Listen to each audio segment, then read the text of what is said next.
Half খেলে কেন, পুরোটাই খাও।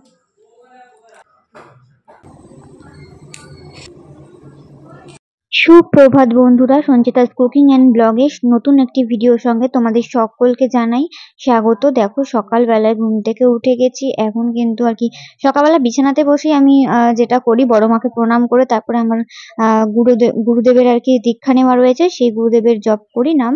তারপরে ফ্রেশ হয়ে গেছি, দেখো ফ্রেশ হয়ে চলে এসেছি ছাদে। ছাদে আমার প্রথমেই কাজ হচ্ছে গিয়ে ফুল গাছগুলোতে জল দেওয়া।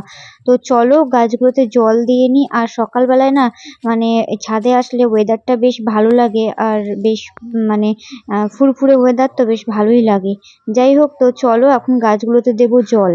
আর গরমকালে তো সেরকম খুব একটা ফুল ফোটে না, তবে এই যে আমার জিনিয়াগুলো ফুটেছে, ভালো লাগছে। জিনিয়াগুলো তো গরমকালেরই ফুল। আর এদিকে কিন্তু জবা গাছের কুঁড়ি হয়ে আছে, এগুলো কিন্তু একটু পরেই ফুটে যাবে। এগুলো এখন সকালবেলাতেই ফোটে না, একটু লেট হলে তারপরে ফুটে যায়। তো যাই হোক, কুঁড়িগুলো এগুলো ফুটবে আর একটু পরেই। আর দেখো এদিকে দোপাটি গাছগুলো হয়েছে, যেহেতু গরমে দোপাটি ফুল, জিনিয়া আর হচ্ছে গিয়ে জবা আর বেল ফুল এগুলোই হচ্ছে ফোটে গরমকালে। যাই হোক, এদিকে হচ্ছে গিয়ে পদ্ম গাছগুলোতেও জল টল সব দিয়ে নিচ্ছিলাম। তারপরে এখন যাব নিচে, এখন রান্না বসাবো। তো তোমরা দেখতে থাকো আর সঙ্গে থাকো। সকাল সকাল কিন্তু এদিকে বসিয়ে দিয়েছিলাম ডাল। তো ডালটা কিন্তু এই যে হয়ে গেছে প্রায়। আমি এদিকে ফোড়ন দিয়ে দিয়েছি। আর এদিকে কিন্তু করছি কিসের মশলা বলো তো বন্ধুরা? আজকে সকালবেলার ব্রেকফাস্টে হবে ঘুগনি আর লুচি। আজকে যেহেতু সানডে, আর সানডেতে তো আমাদের বাড়ি বেশিরভাগই লুচি ঘুগনিটাই হয়। তবে আজকে আমার মা স্পেশালি আছে, সেটার জন্য তো না, মা আছে সেটার জন্য তো করছি, একদিকে আছি। কিন্তু প্রত্যেক রবিবারে আমাদের এটা হয়, তোমরা তো জানো, দেখো আমার চ্যানেলে। যাই হোক, তো তোমাদের দাদাভাই কিন্তু খাবে না, ওর শরীরটা কয়দিন ধরে খারাপ যাচ্ছে, তোমাদের তো বলছি 2-3 দিন ধরে ওর পেটটা ভালো যাচ্ছে না, শরীরটা খারাপ যাচ্ছে। আসলে ওর জার্নিটা পড়ে যাচ্ছে এত না, শরীর খারাপ করে যাচ্ছে। ওর এখন ডিউটিটা পড়ে গেছে অনেকটা দূরে, মানে সেই গুমা হাবড়া ওই দিকের লাইনে, অশোকনগরের ওইদিকে, মানে প্রচুর দূরে দূরে ওকে এখন বাইক নিয়ে যেতে হয় কাজে। আর এই যা গরম পড়েছে তোমরা তো মানে বুঝতেই পারছো, এই গরমে বাইক নিয়ে অত দূর দূর কাজে তো খুবই কষ্ট হয়। তো শরীরটাও খারাপ হয়ে গেছে। আর এদিকে দেখো লুচিগুলো মা বেলে দিচ্ছিল, আমার শাশুড়ি মা। আর এদিকে আমি হচ্ছে গিয়ে আহ ভেজে মানে ভেজে নেবো না, সরি, লুচিটা মাই ভাজবে। আমি হচ্ছে গিয়ে ঘুগনিটা করে নিলাম। আর এদিকে দেখো ঘুগনিটা নামিয়েও নিয়েছি, এদিকে বাসন কোসনগুলো কিন্তু এখন ধুয়ে নিয়ে আসছি। আর এদিকে মা ততক্ষণ লুচিগুলো ভাজতে থাকছিল। তো লুচি আমি নিচ থেকে সব ধুয়ে নিয়ে আসার পর এদিকে কিন্তু আমি হচ্ছে গিয়ে লুচি করছিল, তাই সেগুলো আর কি একটু ভিডিওতে তুললাম। তো চলো, মায়ের লুচি ভাজা হয়ে গেছে, সকালের ব্রেকফাস্ট কিন্তু রেডি করে নিয়েছি। তারপরে এখন ভাজছিলাম একটু আলু। আলুটা আমার মা কেটে দিয়েছে, আর আমার মা এত সরু সরু করে সব সবজি কাটতে পারে না, কি বলবো তোমাদের। মাকে বলেছি একটুখানি সরু করে কেটো, দেখো কতটা সরু করে কেটেছে, হয়তো ভিডিওতে বোঝা যাচ্ছে না, কিন্তু প্রচন্ড সরু করে কেটে দিয়েছিল আমার মা। তো তোমাদের দাদা ভাইয়ের জন্য আলু ভাজছিলাম, ও খাবে একটু পান্তা ভাত। যেহেতু ওর প্রচন্ড মানে শরীরটা গরম হয়ে যাচ্ছে, তাই জন্য ও বলেছিল, রাত্রিবেলায় বলেছিল যে ভাতটা একটু বেশি করে করে রেখো, আমি কালকে একটু জল ঢালা ভাত খাবো। তাই জন্য ওর জন্য একটু আলু ভাজি। এদিকে মাছ রান্না করব, আমার শ্বশুর মশাই মাছ এনেছে। আর তোমাদের দাদাভাই ঘুম থেকে উঠে ও গেছে মাংস আনতে। মা রয়েছে, মা আর আমি মাংস দিয়েই খাবো। আমার মা কিন্তু মাংস অতটা খায় না, কারণ মায়ের মাংস খাওয়া বারণ। তাও আনবো আর কি। তো রোববার তো মাংস ছাড়া একটু কেমন লাগে, অসম্পূর্ণ। এদিকে তোমাদের দাদাভাইয়ের ভাতটাও আমি আরেকবার ধুয়ে রেখেছি। এদিকে ভাজাটা করে নিলাম। আর এখন করব মাছটা। তো যেহেতু মাংসটা আনা হয়নি, তাই আমি আমার শাশুড়ি মাকে বললাম আমি মাছটা তাহলে করে নিচ্ছি, মাংসটা তো এখন আনা হয়নি, তো মাছটা আমি করে নিই। তো দেখো এখন কিন্তু এদিকে দেখো মাছগুলো ভেজে নেব, তারপরে মাছগুলো ভাজতে ভাজতে অন্যদিকে কিন্তু মশলাটাও করে নেবো শিলে বেটে। তো এদিকে মাছগুলো ভেজে নিচ্ছিলাম। তো চলো মাছটা রান্না করে নিই, তারপর তোমাদের সঙ্গে আবার কথা বলবো। এদিকে কিন্তু ভাতও বসিয়ে দিয়েছি। আর ওদিকে মাংসের আলু ঠালুও কেটে একটু সিদ্ধ টিদ্ধ করে নিয়েছিলাম। তো দেখো দেখতে দেখতে কিন্তু মাছের ঝোল প্রায় হয়েও এসছে। তো এদিকে আমার মাছের ঝোল কিন্তু রেডি হয়ে গেল, কিন্তু আমার বরমশাই এখনো মাংস নিয়ে আসেনি। তো আমার সব রান্না হয়ে গেছে, কিন্তু মাংসটার জন্য এখন বসে রয়েছি। তাই আমার শাশুড়ি মা বললো তাহলে খেয়ে নে। মা মানে আমার মারা, শাশুড়ি মা, পিসি সবাই খাচ্ছিল ঘরে। তাই আমি মাছটা নামিয়ে রেখে এসে এই যে এখন খেতে বসে গেছি। তো সবার সঙ্গে আমিও এখন খেয়ে নিই। প্রচন্ড গরম করছে, কি বলবো তোমাদের, অস্থির লাগছে। মানে রান্নাঘর থেকে আসলাম তো ওই গরম থেকে, গ্যাসের মানে আগুনের সামনে থেকে এসছে, এত গরম করছে। আর ঘরে এসে কি ভালো লাগছে ফ্যানটা চলছে বলে। রান্নাঘরেও ফ্যান আছে, কিন্তু রান্নাঘরে কি বলতো, অ্যাডভেস্টার তো, এখন না গরমটা নামে। যাই হোক, ওদিকে দেখো মায়েদের কিন্তু খাওয়া হয়ে গেছে। আর এদিকে আমি বসে বসে খাচ্ছিলাম, খেয়ে গিয়ে তারপর আবার রান্না করব। তারপর মাংস নিয়ে আসার পর আর কি আমার মনে পড়লো যে আমার শ্বশুরমশাইয়ের জন্য তো কিছু ভাজা হয়নি, বাবার তো কিছু একটা ভাজা লাগে, তাই জন্য কিন্তু এখানে 2 পিস বেগুন ভাজা করছিলাম। তো বেগুন ভাজাটা হয়ে গেলে তারপর মাংসটা রান্না বসাবো। তো দেখো তোমাদের সঙ্গে কথা বলতে বলতে কিন্তু মাংসটা আমি কষিয়েও নিয়েছি, কিন্তু তোমাদের সঙ্গে ক্যামেরাতে আর দেখানো হয়নি। যাই হোক, এদিকে মাংসটা আমি কষাচ্ছিলাম।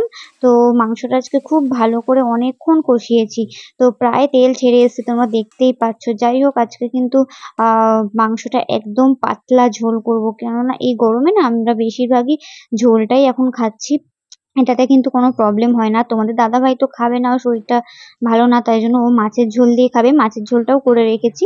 তো দেখো এদিকে কিন্তু আমার মাংসের ঝোলও রেডি হয়ে গেল। তো এদিকে আমি 2 পিস কষা মাংস তুলে রেখেছি, মানে কষা মাংসটা তো আমার সব সময়ের জন্য ফেভারিট, কি বলবো তোমাদের। তো গরম আছে, গরম পড়েছে তো কি হয়েছে, মাংসটা তো মানে খেতে সত্যি আমার ভীষণই প্রিয়, মানে বলতে পারো। যাই হোক, এদিকে কিন্তু পিসিদের জন্য একটা বাটিতে বেড়ে নিলাম। পিসি আবার সলিড খেতে ভালোবাসে, সলিড মাংস, তাই পিসিদের আবার এখানে 4 পিস কিন্তু সলিড মাংস দিয়েছি। আর আজকে করেছিলাম পেঁপে দিয়ে ঝোল, পেঁপে দিয়ে আলু দিয়ে মাংসের ঝোল। তো কতগুলো বাসন হয়েছিল দেখো, দিয়ে আমার মা এসছে, মা এসে দেখো যে তুই ঘেমে গেছিস, একদম কষ্ট হচ্ছে, দিয়ে আমি ধুয়ে নিয়ে আসি। মারা থাকলে এরকমই হয় বলো। তো আমার মা গেছে বাসনগুলো নিয়ে ধুতে, তখন আমি এই যে এখন মাংসটা নামালাম, শুধু কড়াইটা আমার ধুলেই হয়ে যাবে, এতগুলো বাসন হয়েছিল। আমার মা নিয়ে গেল ধুতে। এখন বলছে তুই এতক্ষণ ধরে রান্না করছিস, ঘেমে গেছিস, আমি ধুয়ে নিয়ে আসি, তাড়াতাড়ি হয়ে যাবে। তাই গেছে মা ধুতে। এখন আমি এই গ্যাস ট্যাসগুলো মুছবো, পরিষ্কার করবো, তাহলে হয়ে যাবে। চলো, আমার পিসিদেরও মাংস তো হয়ে যে বেড়ে রেখেছি, আর আমাদেরটাও। তো এই যে আমি এখন গ্যাস মুছছি, দেখে আমার মা এসে কতগুলো বাসন মেজে তোমায় দেখাচ্ছি, মেজে তারপর আবার কড়াই টড়াইগুলো নিয়ে গেছে, বলছে তোকে মাজতে হবে না। এই দেখো সিঁড়িতে রেখে গেল, এতগুলো বাসন সিঁড়িতে রেখে গেল। এখন আমি এগুলো পরিষ্কার করছি দেখে, এগুলো মুছছি, পরিষ্কার করছি দেখে মা বলছে কি দে, আমি ধুয়ে নিয়ে আসছি, তো তাড়াতাড়ি হয়ে যাবে, তুই এই ঘরটা মুছে নে, রান্নাঘরটা পরিষ্কার করে তাড়াতাড়ি হয়ে যাবে। তো এখন গেছে ধুতে, মা কড়াই টড়াই সবই নিয়ে চলে গেল। চলো এখন ওটা পরিষ্কার করে নি, পরে তোমাদের সঙ্গে কথা বলবো। মারা মেয়ের কষ্ট দেখতে পারে না, সত্যি কথা। চলো, হচ্ছে 1:40, মানে 2টো বাজতে গেল, বাবাকে তাই খেতে দিয়ে দিচ্ছি। এই যে এখানে স্যালাড কেটে নিয়েছি, স্যালাড বলতে এই শসা পেঁয়াজ, টমেটোটা আজকে কাটিনি, টমেটো রয়েছে ফ্রিজে, কিন্তু দেখি বর যদি খায় তাহলে কেটে দেবো। এখন বাবাকে খেতে দিয়ে দিই, বাবার খাওয়া হয়ে গেলে তারপর দুই মা খাবে। আমাদের কখন খাওয়াবে আমি জানি না, আমার বর এখনো স্নান করেনি। চলো বাবাকে এখন খেতে দেবো।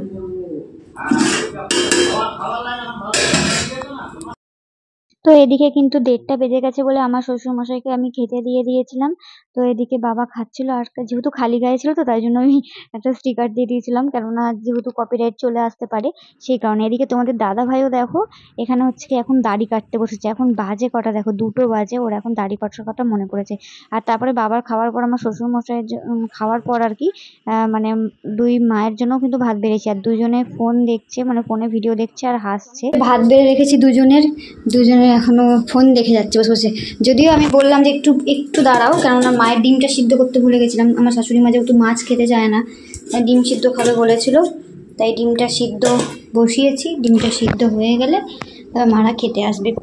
আর হ্যাঁ, মা শুক্তো করেছিল, এই দেখো তোমার দাদাভাইয়ের শরীরটা খারাপ তো ওই জন্য এখানে শুক্তোও করেছিল। আর হচ্ছে গিয়ে এই যে মাছের ঝোল, এগুলো আমি রান্না করেছি, মাছ মাংস, একদম পাতলা ঝোল। এদিকে আছে ডাল, তারপরে আছে বেগুন ভাজা, বাবা 1 পিসই খেয়েছে আর 1 পিস রয়েছে, আলু ভাজা আছে, এদিকে আছে ডালের বড়ার তরকারি, এটা কালকের, আর এদিকে চাটনি আছে, আর এদিকে আমি স্যালাড কেটে রেখেছিলাম, আর হচ্ছে গিয়ে আমার শাশুড়ি মার জন্য ডিমটা সিদ্ধ দিয়েছি। যাই হোক, তো চলো, এই যে দুইজনকে কিন্তু খেতে দিয়ে দিয়েছিলাম। আর এদিকে মানে অর্ধেক খাওয়া প্রায় হয়েই গেছে, আমি এই যে ভাত দিতে এসেছিলাম আর একবার, তারপরে হচ্ছে গিয়ে দুজনের খাওয়া হলে তারপরে আমরাও পরে খাবো। যাই হোক, চলো তোমরা পরে তোমাদের সঙ্গে আবার কথা বলবো। তোমরা ভিডিওটা দেখতে থাকো, আশা করছি তোমাদের ভালো লাগবে। আর তোমরা যারা এখনও পর্যন্ত লাইক করোনি, অবশ্যই বন্ধুরা একটা লাইক করে দিও ভিডিওটাতে। এই মাত্র আমাদের খাওয়া দাওয়া হলো, এখন বাজে হচ্ছে 3:22, মানে মায়েদের তো অনেকক্ষণ আগে হয়ে গেছে, মানে আমাদের দুজনেরই অনেকটা লেটে হলো। তো লেটে বলতে আজ তাও তাড়াতাড়ি, রোববারে তো তাড়াতাড়ি হয় না। আর এখানে মা বসেছে, এই যে আম দিলাম, আম কাটতে বসেছে। তো এখন সবাই মিলে খাবো আম, তার জন্য এখন মা আম কাটবে বলে বসেছে।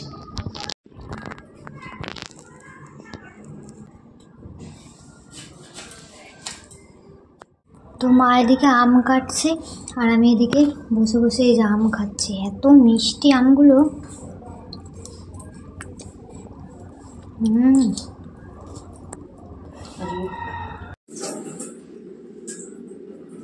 তো ভাত ছাত খেয়ে আমটামও খাওয়া হয়ে গেছে। তারপর কিন্তু এখন বাজে প্রায় 4টে মতো। তো এখন খাবো একটা আইসক্রিম। দেখো সবারই কিন্তু আইসক্রিম খাওয়া হয়ে গেছিলো, শুধু আমি বাকি ছিলাম।